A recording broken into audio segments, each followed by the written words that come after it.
Assalamualaikum warahmatullahi wabarakatuh. Alhamdulillahi wassalatu wassalamu ala sayyidina Muhammad Rasulullahi wa alaihi wa sahbihi wa man wala. Ashhadu an la ilaha illallah wahdahu la syarika lahu wa ashhadu anna sayyidina Muhammadan abduhu wa rasuluh adi lana biyahbahdan. Amma ba'du fa inna usikum wa nafsi bidaqallah hi qaili fika bihil Qur'an. Ya ayyuhallazi na'amanu taqullaha haqqu tuqatihi wa la tamtuna illa wa antum muslimun. Wa qala izaq unna fi kunna qallana hadu inna naqala rasulillahu yahlamu in naqala rasuluh wamlahu yashhadu innal munafiqanna laqzibun.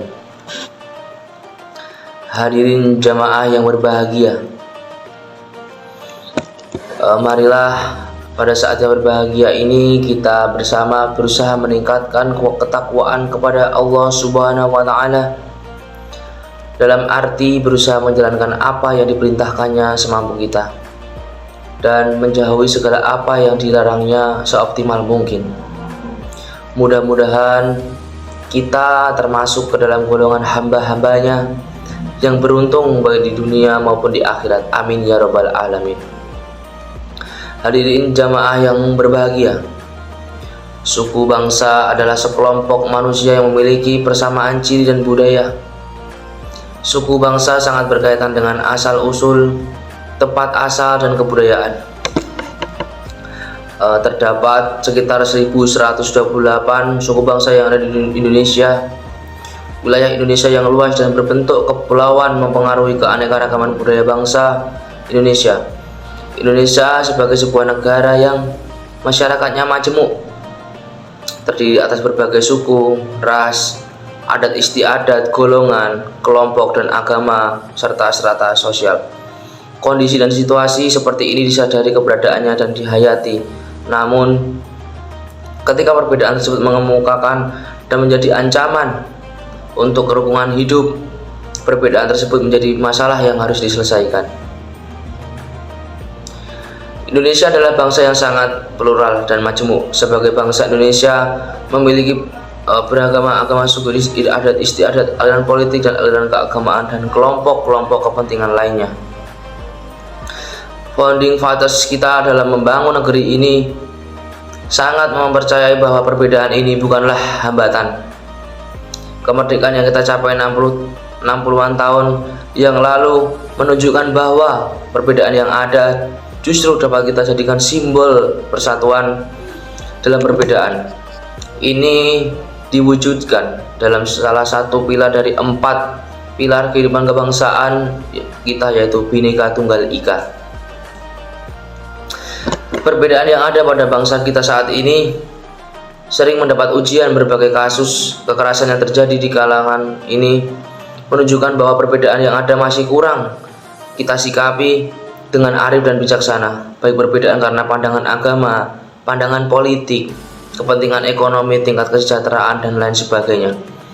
Kekerasan juga dipicu oleh berbagai kasus seperti tawuran anak sekolah, pelanggaran HAM, perebutan lahan, bahkan kekerasan yang mengarah pada separatisme telah menimbulkan berbagai kerusuhan sosial.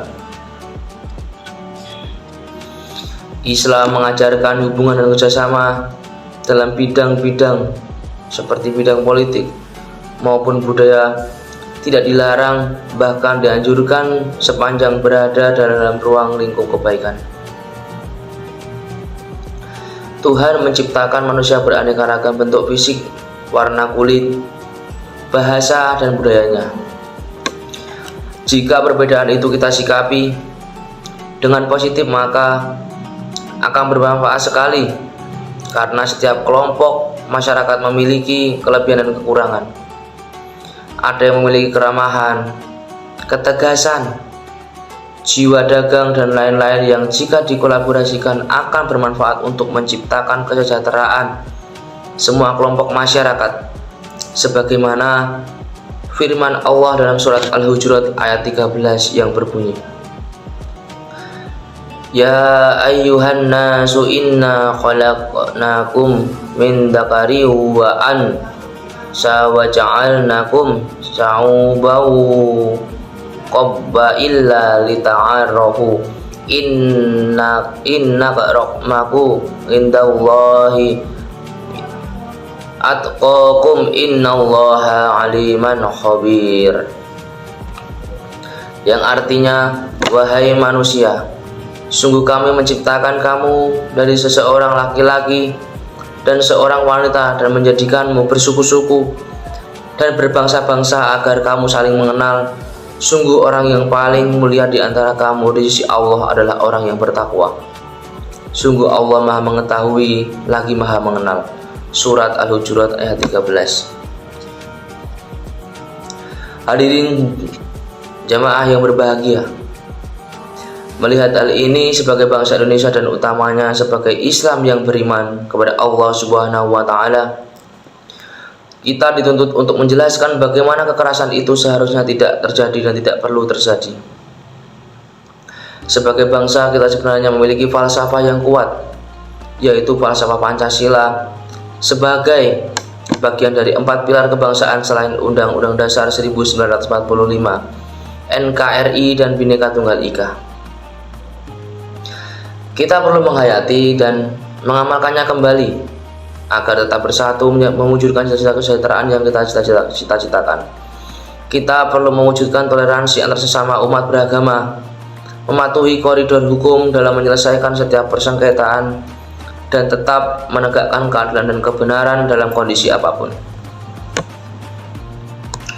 Saling mengenal, saling menghormati, saling memahami, dan bekerja sama dalam konteks kemajemukan bangsa akan melahirkan sebuah masyarakat sipil yang berkeadaban yang sering kita sebut dengan istilah masyarakat madani, yaitu sebuah masyarakat yang menghormati dan menjunjung tinggi hak-hak minoritas, kesetaraan, dan keadilan gender.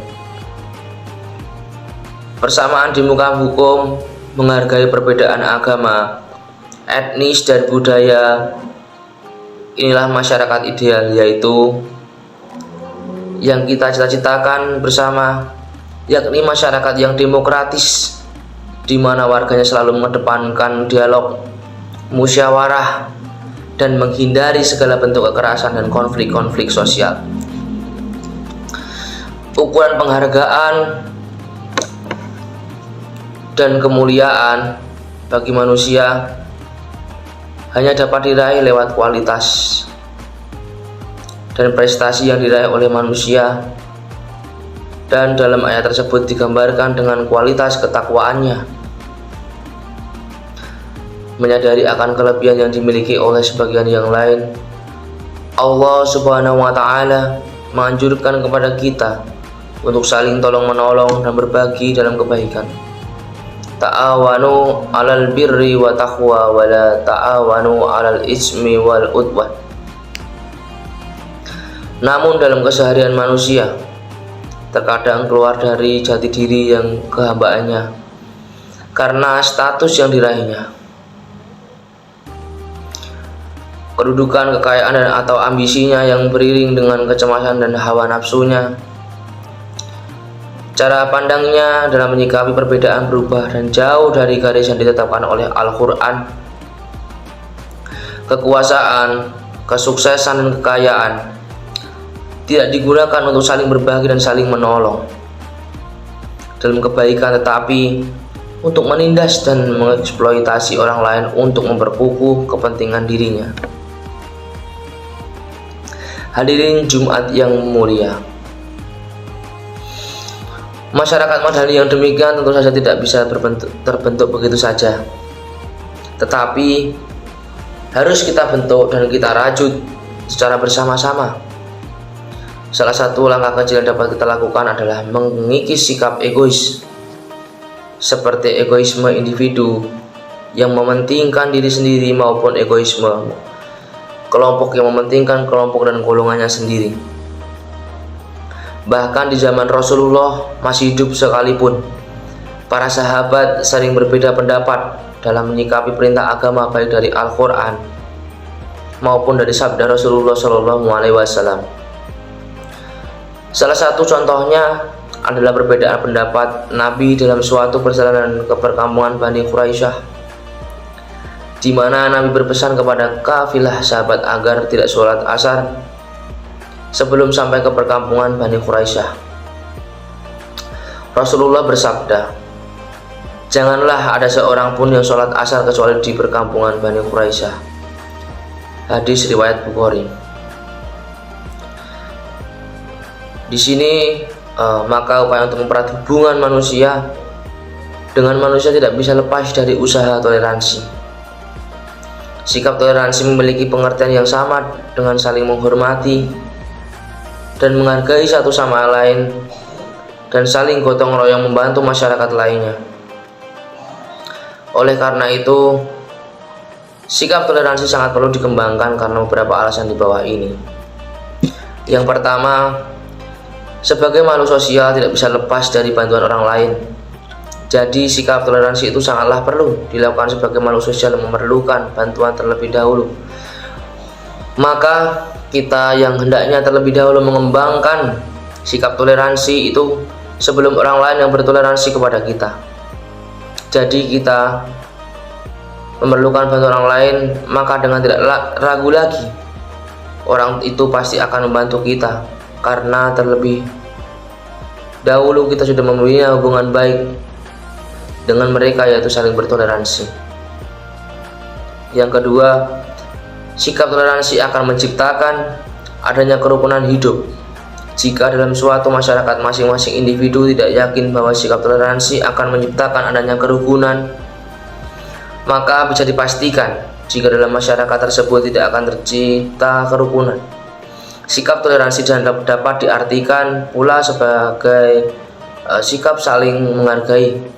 Jika kita sudah saling menghargai, otomatis akan tercipta kehidupan yang sejahtera. Dan yang ketiga, dengan menghargai pendapat orang lain serta menerima hasil musyawarah dengan lapang dada serta melaksanakan dengan penuh tanggung jawab. Jangan karena pendapat kita tidak diterima kemudian kita menjadi bermusuhan satu sama lain. Hadirin yang berbahagia, kalau di masa Nabi saja perbedaan pemahaman terhadap apa yang dikatakan Rasulullah sudah terjadi, apalagi setelah Rasulullah wafat. Pada masa sahabat misalnya, perbedaan pendapat di kalangan sahabat juga sering terjadi. Sebagai seorang muslim dan sebagai seorang yang hidup di lingkungan masyarakat, memiliki suku budaya dan yang berbeda dengan yang lainnya, sebagaimana yang difirmankan oleh Allah Subhanahu wa Ta'ala di atas, maka ada sikap yang harus kita pelihara dan kita kembangkan sebagaimana mestinya. Demikian beberapa khutbah yang dapat kami sampaikan guna untuk mewujudkan kebersamaan dalam perbedaan sebagai perwujudan rasa syukur kita atas nikmat dan rahmat yang telah diberikan oleh Allah Subhanahu wa Ta'ala. Dan tentunya ini harus dilakukan bersama-sama, tidak hanya dilakukan oleh sekelompok atau segolongan orang saja. Semoga Allah selalu melimpahkan keberkahan kepada kita. Amin ya rabbal alamin. Barakallahu li wa lakum fil Qur'anil hakim wa naf'ani wa iyyaku bima fihi min ayati wa dzikril hakimi wa taqabbal minni wa minkum talawatahu innahu huwas samiul alim. Wa astaghfirullahal ladzi ma li wal lakum wa lisyairil muslimina wal muslimat wa fati fauzal mustaghfirina wa yaqna'an tattabi'in.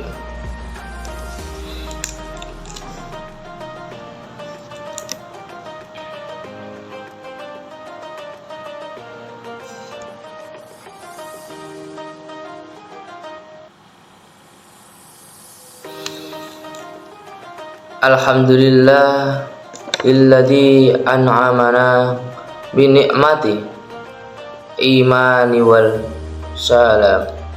Wassalatu wassalamu ala sayyidina Muhammad khairul annam wa ala alihi wa ashabihi kirami ashuda an la ilaha illallahul malikul salamu wa ashadu anna sayyidina wa habibana Muhammadan abduhu wa rasuluh sahibus sara wa ihtirami Allahumma wardo anil ufa'ir rasyidin wa an ashaba nabiyyika ajma'in